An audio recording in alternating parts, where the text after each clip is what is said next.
Nothing Personal starts in 30 seconds.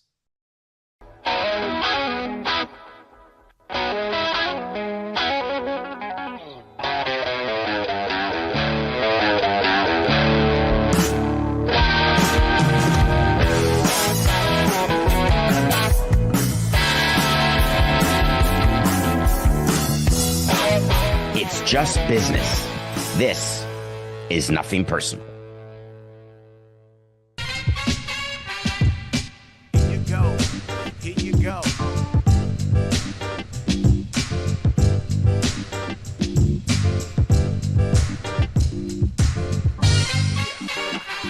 Yeah. 50,000. That's the Nothing Personal word of the day for Tuesday, 3/4/25. 50,000 points. LeBron James currently sits at 49,999 points. And I would say it is a fairly good bet, should you find the odds on any of your favorite apps, that LeBron James will get 1 point tonight at 10:30 p.m. Eastern against the New Orleans Pelicans, that you will find yourself to be a winner.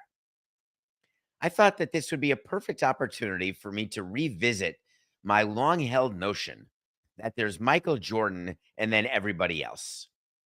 And while I really have no interest in being just like the other gas bags all over the air who are doing hot takes about is LeBron the GOAT or not, I wanted to give a little perspective to myself and then share it with you about what it is to get 50,000 points in the NBA. Because I think about records all the time. I play the game that you all play. What are the unbreakable records? Will anyone ever score 100 points in an NBA game again? Pablo Torre Finds Out had a great show about that, the Will Chamberlain game that just recently came out. And I've always viewed that as unbreakable, but not impossible. You could arrange it to pass the ball to Curry every single time down the court, let him shoot. The defense could play a part in that, and he could get 100 points. I'm not going to say never. I'm going to say unlikely. You look at the number of wins for Cy Young and say, how is anyone going to get 500 games won again? And I say, that seems totally unbreakable. Unless the rules change in baseball and you can get a win as a starting pitcher by pitching the first inning. So every 5 games, you could get a win, and everyone's starting to win 20 or 25 or 30 games again. And all of a sudden, health changes and you get robotic elbows. There's no more injuries. Seems unlikely, but not impossible. Then I think about the Cal Ripken record. There's no way there'll be another Iron Man like that. There's no way that you can play that number of games in a row that Cal Ripken played. That seems unbreakable. And then I think to myself, well, there's a situation where you've got fewer games, again, fewer injuries. Someone gets to be a big leaguer at 18. They play till they're 42. They never get hurt. And then I got to LeBron's 50,000. Now, you remember that he's already the all-time scoring leader in the regular season, 41,000 plus points. Kareem Abdul-Jabbar used to be the leader, all-time career leader, and Kareem Abdul-Jabbar had that record for 39 years until LeBron took the record. LeBron James has a combination of regular season longevity, playoff appearances. This is not like someone playing for me for 15 years and never making the playoffs, because LeBron James also broke the record and is the all-time leader in playoff points with over 8,000 points. LeBron James, in addition to scoring, also passes the ball. He's third all-time in assists, and that comes from longevity and from being on the court and from being that good, because obviously to get an assist, the guy you pass it to can't be a schlepper and has to score. So all of these things that LeBron is doing this year, where he is averaging about 25 points, 9 rebounds, 8 rebounds, and 9 assists per game, having an MVP year, other than Shea and Jokic, who are favored to win the MVP. LeBron is like 5th at plus 500 to 1. But I was thinking about 50,000. And then I started doing some math, dividing it by 82 games. Then I did it per game. And then I thought about the number of seasons extra he's actually played at his age because of all the playoff games. Remember, only 82 games in a season. And I asked myself, what part of longevity and GOAT intersect? Because I want to be very careful. We celebrate. I went to my first 100th birthday a couple weeks ago. I'd never been to one. I never knew anyone who was 100 before. And she's celebrated for the fact that she's alive. She happens to be a good person. But let's pretend that a really bad person who doesn't do much, accomplish much, and this is not my 100-year-old friend. I want to make sure that's clear. I've got a life to live after 8:50 every day. We celebrate weird things in our life. Birthdays to me are one of them. I'm not a big birthday fan. I'm not a big fan of elementary school graduation.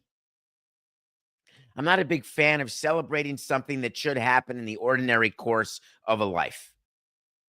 Are we celebrating someone who turns 100 because they didn't croak earlier? They got lucky that they didn't get the big C or run over by a bus, Will Ferrell style?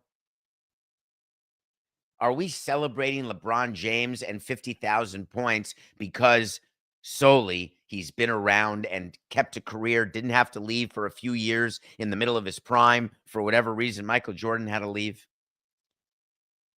And LeBron James is someone who really hurts all of my arguments about Michael Jordan being the GOAT because of the level at which he has performed all of these years and the fact that there's been no drop-off. In baseball, we talked about Barry Bonds and what he was able to do at an age, Roger Clemens, what he was able to do at an age that other players were not able to do. And we discounted all of that because of steroids. There is not one possible reason that I've been able to come up with to discount anything LeBron has done throughout his entire career, other than outperform the expectations that were thrust upon him on the cover of Sports Illustrated as a teenager. Not one off-court scandal, which, of course, my view of off-court scandals is that you have to separate them, some of them, from on-court performance. Going from the Cavs to the Heat to the Cavs to the Lakers, normal.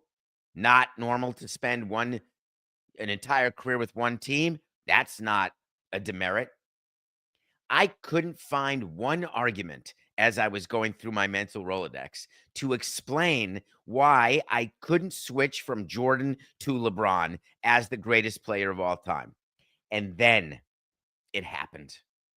As I'm staring at the ceiling, pretending that I could try to fall asleep, I realized that the GOAT debate and all debates that we have in sports about who's the best are all emotion-based.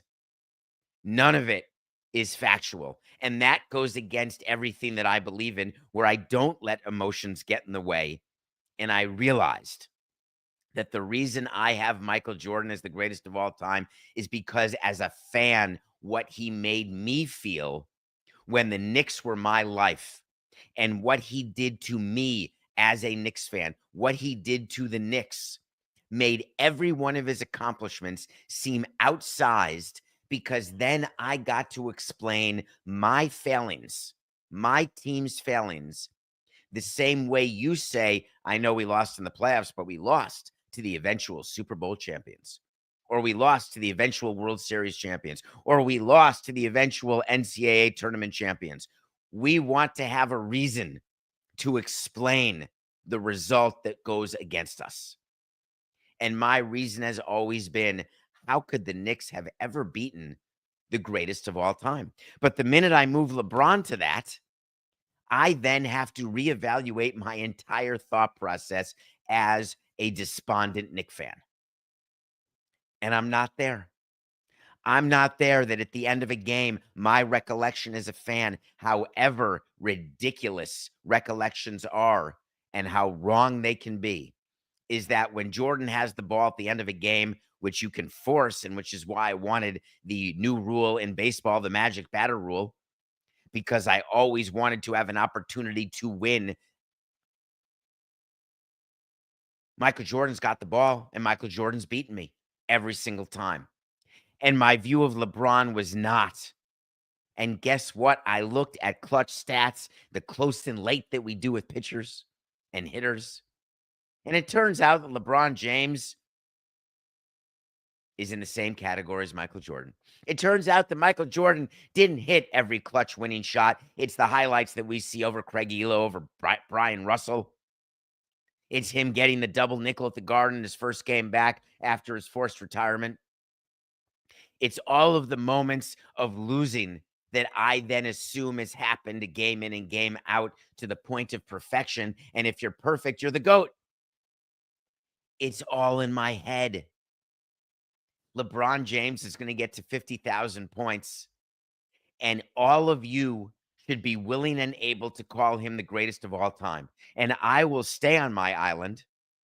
I will stay with Michael Jordan because I'm not ready as a 57-year-old, as someone who still believes he is that teenager watching his Knicks. I will not allow you to take that away from me.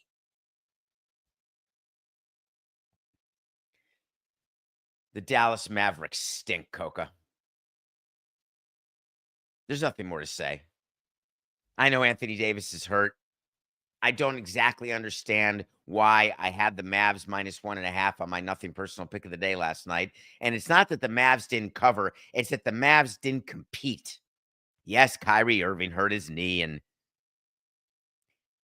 side note, Coca, quick side note. Can we go inside the head of Nico Harrison for 1 second? Just for a second.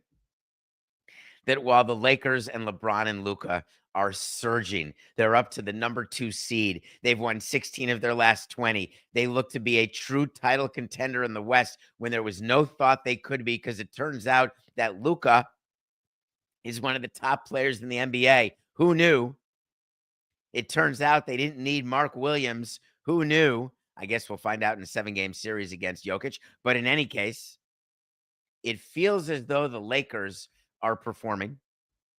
Nico Harrison had to be there in person and watch the Lakers beat the Mavs. He had to watch Anthony Davis get hurt. He had to watch his team completely crap the bed when he had thought to himself that he was doing something, as he said, both in the now and long-term best interests of the team. I hope he has pictures of Miriam Adelson, because otherwise he may have a small problem. So the Mavericks lose their nothing personal pick of the day, my pick of the day, and that wasn't the biggest news about the Dallas Mavericks. I want to spend a few minutes talking about the PR nightmare that is Dallas. The Dallas Mavericks are increasing their season tickets by an average of 8.61%. How stupid are their PR people? If your team president comes up to you after a year like the Mavericks have had and says, listen, we need to increase ticket prices because the CFO has gotten to me and said we need to increase our gate revenue. And as the president, I go to the PR people and say, all right, we need to release the fact that we're increasing season ticket prices. The PR person, if he's not a sycophant, the PR person, if he's worth $2 in salary per year, would say to me, I am not releasing a press release right now that talks about a price increase. Let me meet with the CFO. Let me figure out a way that we can increase the revenue the way you need it increased, but we can announce a season ticket price decrease.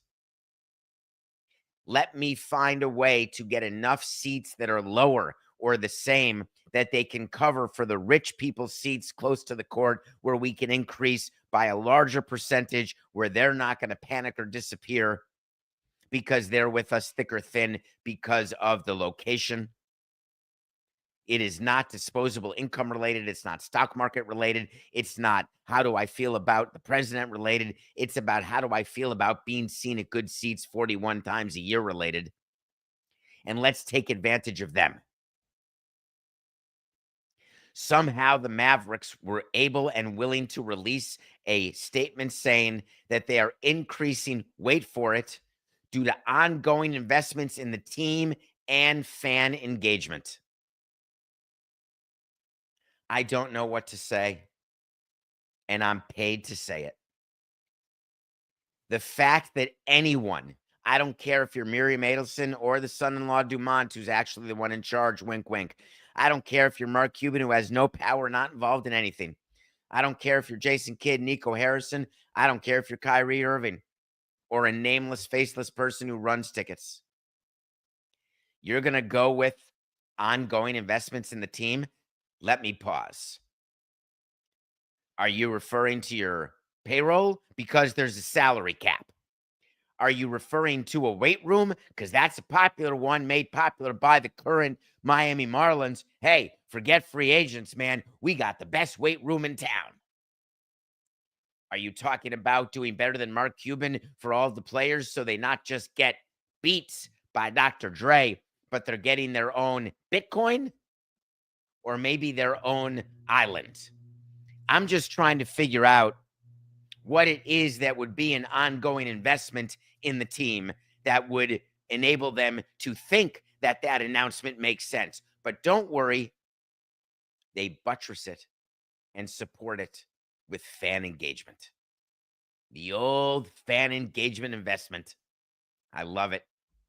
Can you imagine if the Dodgers did renovations to Dodger Stadium or the Cubs did renovations around Wrigleyville and inside Wrigley Field? And they said, that's our job for the year. We're going to keep our payroll down. They would never announce that. They may do it, but they wouldn't announce it. They may be mocked and misunderstood, but they're not going to acknowledge it. Is fan engagement, are we talking about new, exciting areas inside the arena? Are we talking about non-game days, school visits, church visits, synagogue appearances? What exactly is the investment that comes from the extra revenue from season ticket price increases and ticket increases that accrues to the benefit of the fan in the name of engagement?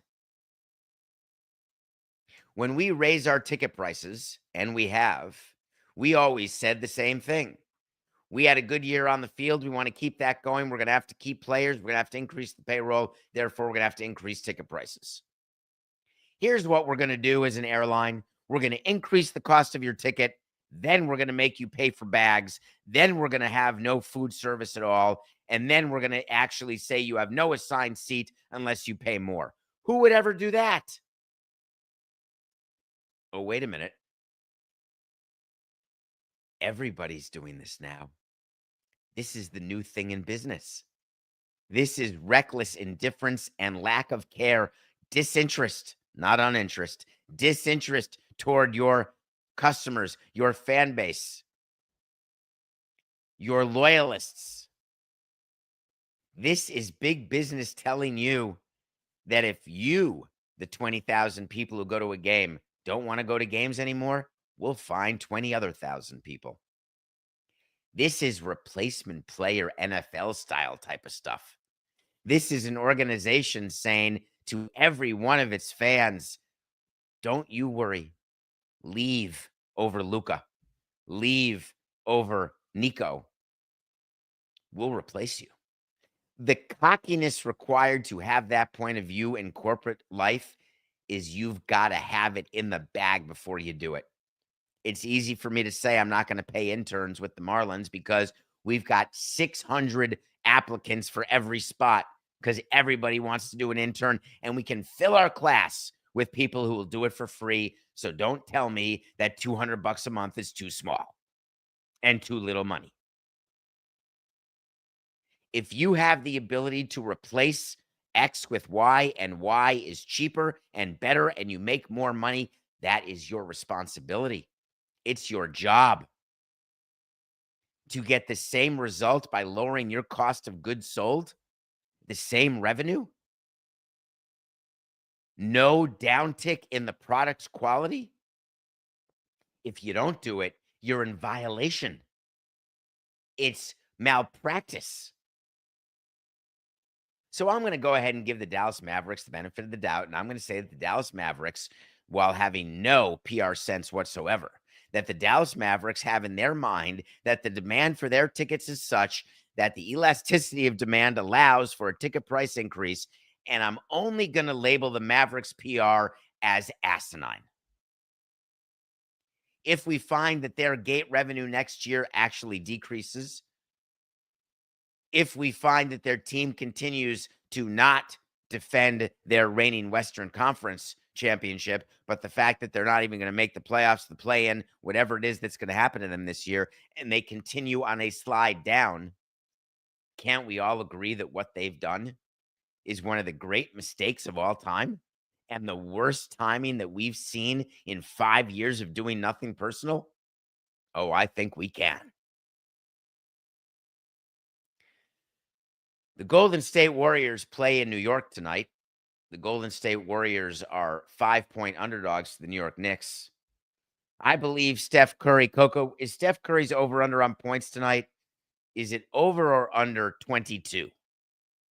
That's where I would think the mark may be. I don't know if we can get that line from our friends at DraftKings because I didn't ask for it before the show. So I can't imagine that Coca's got nothing better to do than figure out that. It's 26.5. Darn it. When did that happen? I'd like it to be over 22. But our pick of the day is Warriors +5 versus the Knicks. Do you know who loves going into the Garden and winning? I'm having a freak out for a minute, Coca. Is the game in New York? Can you let me know that? Because I just had this weird feeling that, okay, it is. Thank you. Do you know who loves being good in the Garden? It's like betting against Reggie Miller or Michael Jordan when they were playing in the Garden, or Trae Young. Some people just love the Garden. Steph Curry is one of them. The Warriors +5 versus the Knicks. That is the nothing personal pick of the day. Who's watching the Knick game tonight? Raise your hand if you're sure. Raise your hand if you're Menon or a Mennonite. You're probably watching on a network called MSG Network. It's a popular network. People even outside of New York have heard of it. Walt Clyde Frazier, Mike Breen, MSG Network. Oh, the game is TNT? Come on, Coca, that ruins the whole segment. All right, I'll start the segment over. 4869. Do you know the irony of the Warriors-Knicks game being a national game tonight and being shown on TNT? But I think it's a side-by-side game, Coca. We got to start the whole thing over. Is the game on MSG Network at all, or is it only on TNT? This is what we need to find out. Because there are national exclusive windows, there's also side-by-side windows where the game can both be on TNT, but in your local area, it's on your local RSN, which is MSG Network in New York. And my guess is that's the case tonight. In which case, we can start the segment right now. Bankruptcy. That's the nothing personal word of the middle of the show. Bankruptcy. Today is Tuesday, March 4th, 2025, and we're talking about MSG Network. Something happened yesterday that only financial geeks like me pay attention to, and my loyal, loving audience. Quarterly earnings releases. When you have to meet with Wall Street analysts and talk about your earnings when you're a public company. When you have to not violate the law and do Securities and Exchange Commission filings. When you have to tell the truth about your company because it's a public company. One of the great benefits of a private company, you never know the truth. Well, guess what? Sphere Entertainment is a company that owns MSG Network. Yes, it's the Dolan family. Yes, it's guitar playing Jimmy Dolan. He owns the Knicks, the Rangers, the Garden, Radio City Music Hall, many things, including the Sphere in Vegas. If you've never been to the Sphere, it's super cool. MSG Network is not part of the Knicks or Rangers. MSG Network is actually part of the Sphere. The public company that owns the teams and the network is controlled by the Dolan family, specifically by Jimmy Dolan. But each public company has to do a separate filing. And in the earnings press release, the call, the filing, it came out, because you can't lie, that MSG Networks may have no choice but to seek bankruptcy. When you are seeking bankruptcy protection, you are doing what Diamond did. All of the talks we've had about the regional sports network company in baseball, also basketball and hockey, but mostly baseball. Remember Bally's, that's now FanDuel? Remember they were bankrupt? Remember they emerged from bankruptcy after a year or two and all the ups and downs that we covered on Nothing Personal? And remember, we told you on the Sporting Class with John Skipper and Pablo Torre and on this show that the model of regional sports networks is disappearing, because the model was that MSG Networks is on a local cable company or a national cable company, and MSG Network gets paid $1 a sub, it's more, and then they take that money in order to give it to sports teams to get rights fees. So MSG Network would get money from you, whether you're a basketball fan or hockey fan or not, and then they would take that money from the left-hand pocket and they'd give it to the Knicks as a rights deal in the right-hand pocket, and everyone's all happy. Everyone's printing money, until all of a sudden MSG Network had an obligation to the Knicks that MSG Network couldn't pay, because MSG Network was not getting the money from the cable companies they used to be getting, because you're all cutting the cord. When Jimmy Dolan came out against NBA's national TV deals because it was cutting into the inventory that he was allowed to sell, both exclusive and non-exclusive, as MSG Network, he came out as the owner of the Knicks against something better for the league as a whole, because on his right pocket, MSG Network was going to suffer. The way the Red Sox know that Ness is in trouble, the way the Yankees know the Yes Network is in trouble, the way you're going to hear about MASN in Baltimore and Washington being in trouble later in this show. The way we talked about the insanity of Jerry Reinsdorf starting his own network, regional sports network in Chicago for his teams, where he's zagging, where everybody is zigging, and we're saying either he's the smartest octogenarian of all time or the dumbest. He's certainly earned the benefit of my doubt, but man, am I questioning it. The way that a company goes bankrupt is the same way you go bankrupt, personally. If you owe money to a bank and you have no ability to pay that money back, the bank could let you off, could delay payment by a month, by a year, but eventually the bank is going to say, sorry, man, I want my money. I'll take your house. I'll sell your house and keep all the cash from it to pay myself back. And then I'm going to take your World Series ring. Then I'm going to take your trophy. And then I'm going to take your memorabilia. And I may even take the blazer that you're supposed to wear 3 days from now. I'm going to take everything I can in order to pay myself back. That's what happens with companies. When MSG Network goes out and borrows money, which they borrowed billions of dollars, eventually the bank says, give me my money back. And this has gone on for years, where the bank has said, I want my money. They said next year. The bank said, fine, one more year. It's called forbearance, by the way. A forbearance period is when you get it like a grace period. Like, all right, go ahead. Another month without a mortgage payment, but that's it. Truly, one more month. That's the final, PJ. There will not be another opportunity. Well, Sphere Entertainment let all of us know that the opportunities to pay back the banks have run out. And if we cannot get them to change their mind and give us another grace period, or find a way to change the terms of all the money we owe them, we're going to have to just screw them. And the way we screw them is by declaring bankruptcy. It's the way you get out of your credit card debt if you're willing to do it. declare bankruptcy. You don't have to pay your Visa card. It totally screws you going forward, but current day, you're fine with your Visa card.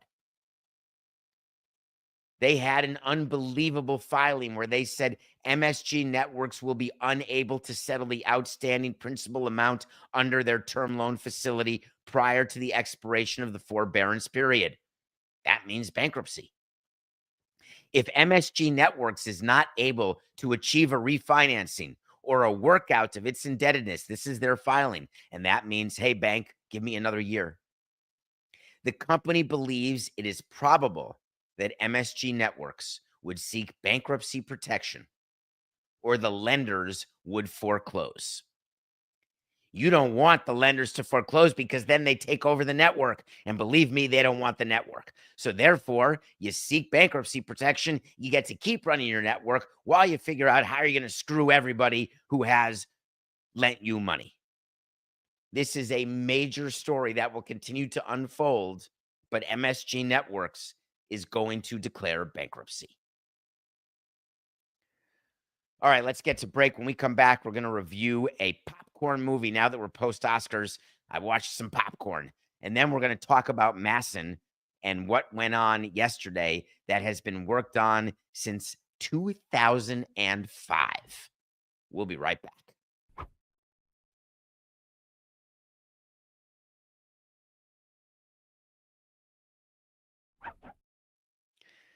Welcome back to Nothing Personal. Thanks for being with me on a Tuesday. We are happy to have you. Find me at davidsamsonpodcast.com. Find all about my top 100 movies. Find all about our picks of the day, our wait to sees. It is a document that we use internally that we wanted to make public. It's under the menu. Go to links, tracking link. You'll find it. Ask me questions. Contact me on X at David P. Sampson. I do watch a movie every day, no matter what. As busy as I've been, more on that at some point in the future, but man, I'm busy. I did get a chance to watch The Gorge. The Gorge is on Apple TV Plus. It stars Miles Teller, who is definitely having a post-Whiplash moment. Anya Taylor-Joy, who is now an action star. And the premise of The Gorge is awesome. You've got someone like you're in the Cold War from Russia and someone from the US who are security guards on opposite sides of a gorge, trying to protect what's inside this gorge. And you never know what's inside it. You don't understand what's happening. The characters are confused. You're confused. You just realize early in the movie there's something hugely nefarious going on. The love story that develops between Miles Teller and Anya Taylor-Joy, it's got some Love Actually components to it, because when you're across a gorge, you can't talk to the person. There's no telephones. There's no cell service. So they can only communicate with signs. To me, you are perfect. That's a little Love Actually there, Coca. Come on, stay with me. I was totally entertained by The Gorge. While it only has a 6.8 on IMDb, I actually found it to be above a 7 because I looked at my phone only twice during the entire movie, and that's because I had no choice but to look at the beeps. You should watch it. It's fun. I make a lot of mistakes doing this show. You know, Nothing Personal. We're on episode 1227, non-sit-down, non-mailbag. We've been around now because of you. Thank you. Keep telling your friends about it. No more bronze medals, please. Only golds. I make mistakes. We have no script. We have no prompter. It's just me talking, stream of consciousness, 50 minutes every day. Who's interested in the second hour of Nothing Personal? Raise your hand. Well, when I make mistakes, please correct me. And one of you did. You sent me a correction that on the show we did with Adnan Virk, post-Oscars, I made fun of Nick Offerman for mispronouncing Gal Gadot's name. Wonder Woman. He said Gadot. Guess what? Nick Offerman was right. I've been wrong the whole time. Adnan's been wrong the whole time. Her last name's Gadot, not Godot. Sorry. I'm terrible with names. Do you know how great it is to settle a fight that's been going on for 20 years? a business fight, a personal fight, a grudge. It just feels better. MLB announced that the Washington Nationals and the Baltimore Orioles have settled all pending litigation related to the Mid-Atlantic Sports Network, or MASN, as you may call it. Let me give you the quick backstory. When the Nationals came into existence, remember, they're the Montreal Expos. I was running the Expos when we sold the Expos. Not that I own them, but I made the Expos get sold to Major League Baseball, who then ran the Expos for a couple years and then sold the Expos to Ted Lerner and his family. Rest in peace, Ted. Miss you. The problem is that Washington was a territory that was controlled by Peter Angelos and the Baltimore Orioles. In order to pay Peter Angelos to allow a team to be in Washington, MLB under Bud Selig and then President Robert Dupay came up with a plan. And the plan was that we're going to start a regional sports network, but we're going to make it so it's owned and controlled by you, Peter Angelos, and the Baltimore Orioles. And then we're going to make the Washington Nationals become your client.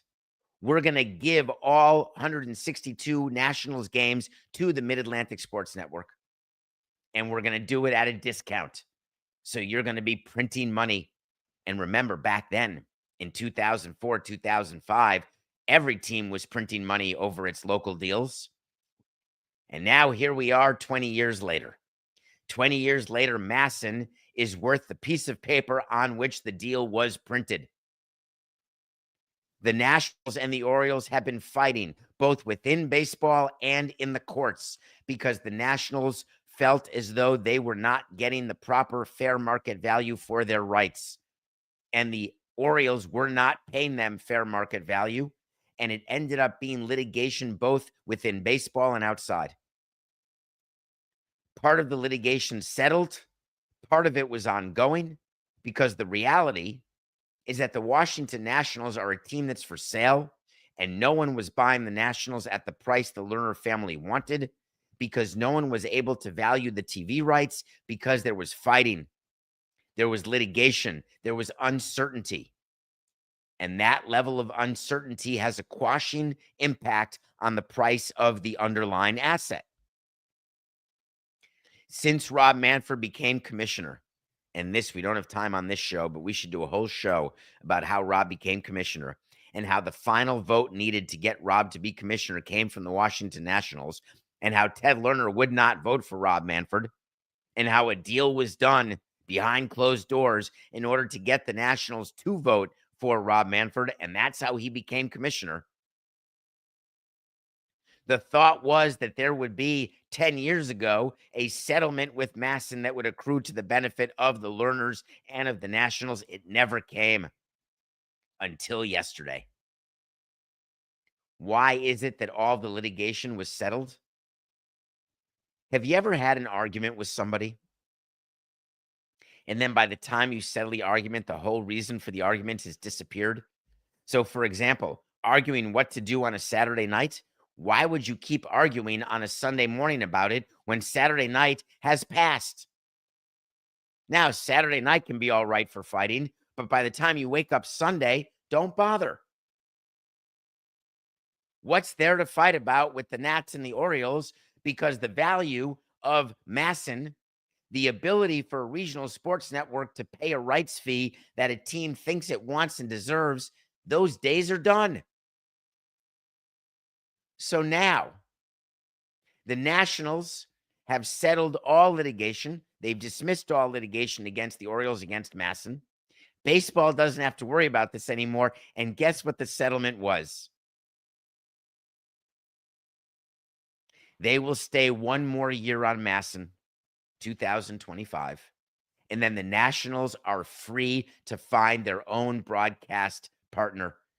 They've been released from the shackles of the Angelos family, that's now David Rubenstein. They've been released from any obligation under MASN because part of buying the Nationals is that they had to be a partner of MASN, a client of MASN forever and a day. Freedom. free at last. And then you look out on the frontier and you say, my God, I now have freedom in a community where it's Mad Max and I got to go fight for water.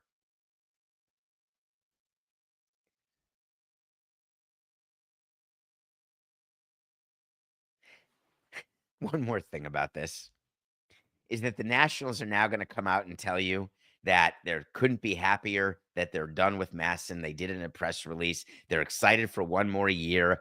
And now they're going to come out and say that we're going to get wider distribution and more people in DC are going to get to watch our games. And they're going to go to the next playbook that all teams are using by saying we're going to have some over-the-air games and everything's going to be sweet, nice, and dandy, except the value of the Nationals is not where the Lerner family wants it to be, because now it's clear to any prospective buyer that, wow, the revenue that we thought existed doesn't exist. And then the phone is going to ring and the Lerner family is going to pick up and it's going to be Ted Leonsis, the owner of the Capitals, the Wizards, who has that TV network called Monument. Remember, we've talked all about what they're doing in DC and what Ted was trying to do, getting a new arena, then doing a deal to stay in DC, the whole package. The real play is this network that he's running.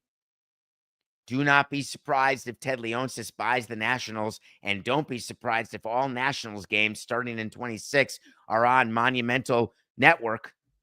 I'm totally losing it, Coke. Is it Monument or Monumental? I don't want to get it wrong, and for some reason they both sound right to me. One of them is right. Is it Monument Sports Network? Monumental Sports Network? Monumental. Thank you, Coca.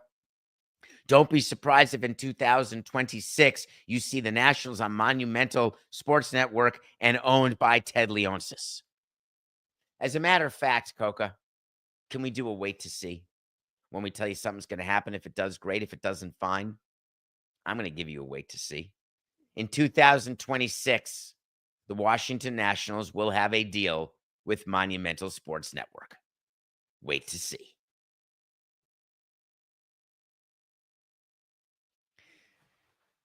Do you feel like I owe it to you when you come to a baseball game that you're going to see the best player on the team play? You know the rules of engagement when you buy a ticket to a baseball game that you never know. Aaron Judge may not play for the Yankees. When you buy a spring training game and you have the Yankees coming to town, you already know they're going to send half their scrubs at best. We like to have it so we know the starting pitcher in advance, and maybe we buy to see the starting pitcher. But hey, my elbow, my sphincter, something hurts during warm-ups. We got to change. You come to me and say, I want my money back, and I say to you, no. You come to me and say, what are you going to do for me? I'm not getting the players I expected to play. They only pinch hit. You don't have one ground to stand on, one leg.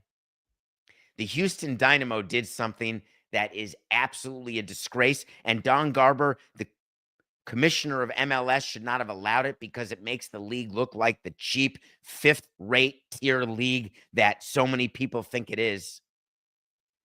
The Houston Dynamo released something that said, we will offer a free ticket to those who bought tickets to see us play Inter Miami because Messi's not playing. I just want to read this to you. To show our appreciation, fans who attend the match against Inter Miami can claim a complimentary ticket to a future Dynamo match this season. Do we agree that Messi is now the centerpiece of MLS? Do you think that the value of each team goes up when you have a team that talks about how excited they are about a game, and then the fact that a player has decided not to play, therefore your entire value has decreased by 50%, because that's what they're telling you? That they have turned your ticket price purchase into a BOGO, buy one, get one. You bought to see Houston, Miami, will give you a ticket to Houston against another opponent. Do you get a refund when you go to a concert and the opening act doesn't show up, or the opening act is different? Do you get a refund to any basketball game? Oh, man, I wanted to go to a Bulls game and see Jordan. Jordan didn't play. LeBron's not playing. Do you think that teams, when load management comes up and the player's sitting, that all of a sudden you're getting a BOGO, a complimentary future ticket? What is the message that you're sending to the entire fan base of that league, to the owners of the teams in that league, to the broadcast partners in that league? You are saying that this player, now you could argue with me and say, but David, it's Messi. The rules don't apply. And I would tell you that when you are in a position where you are a gimmick league or a gimmick sport, and you do something to lower the value and view of your product, you are actually giving people a reason to view or value your product at that new lower level. And that is the opposite of what you should be doing as an asset holder, trying to grow the value of whatever that underlying asset is. You are trying to pump up the value. You know what I do if Messi is not playing? Nothing, honey. Sorry, you bought a ticket to see the Houston Dynamo. You should be understanding that the ticket prices that we charge are because of the value we create, the fan engagement that we have. Show callback. All of the players we have on our team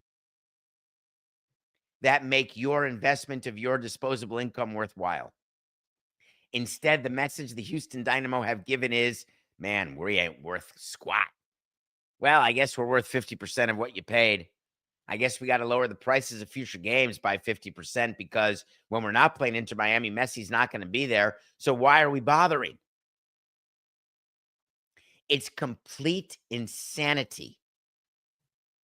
Now, the Dynamo did lose 4-1 to Inter Miami in that game on Saturday, the Messi-less Inter Miami. Does that not indicate that Inter Miami was a suitable opponent, not a minor league opponent? That they've got plenty of other stars and that your home team lost? Don't you think you ought to be trying to find ways to increase the revenue of your team, to get better players, to get more competitive? Not to say the Dynamo is not competitive, just to say that when you are allowing for a decrease in your revenue because your gate revenue is fixed at a sellout times your average ticket price, and if you change that equation by lowering your average ticket price, you're lowering your revenue. Therefore, allowing yourself less flexibility to improve your team on the field, improve your situation off the field, it just hurts in every possible way. What does it take to do a BOGO? Airplanes will pay you not to go on a flight if they've oversold it, but airplanes oversell every flight, assuming not everyone's going to show up. It's a way to get above what used to be the maximum level of revenue, which is the number of seats on the plane times the average ticket price of that plane seat. But if you sell more than the seats you have, 1-0 you. Hotels reserving and booking more rooms than they actually have in their hotel, hoping for no-shows. But with events, you don't do that. You can't sell the same seat twice. You can sell the same seat on a plane. You can sell the same room in a hotel. You can't sell the same seat of section 69, row 15, seat 3. I think it's a huge problem, Coca, for the Dynamo. And if I am Don Garber, you know that Messi's in the twilight of his career. You know that Miami has a real problem once Messi leaves. They're trying to get their stadium built. They're trying to do all that development.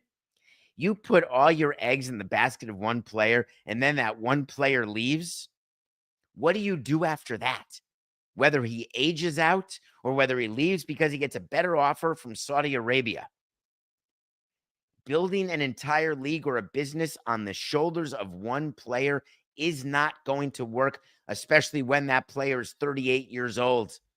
This June, 3 months from now, he'll be 38 years old.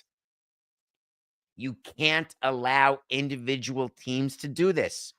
So I think what Don Garber should have done prior to the Houston Dynamo releasing this, prior to the Houston Dynamo allowing for this, I personally think he should have called up the owners of the Dynamo and said, listen, the show goes on no matter who the players are. And why? Well, that seems fairly obvious, and it should be to all of you. It's just business. We'll be back tomorrow. This is nothing personal.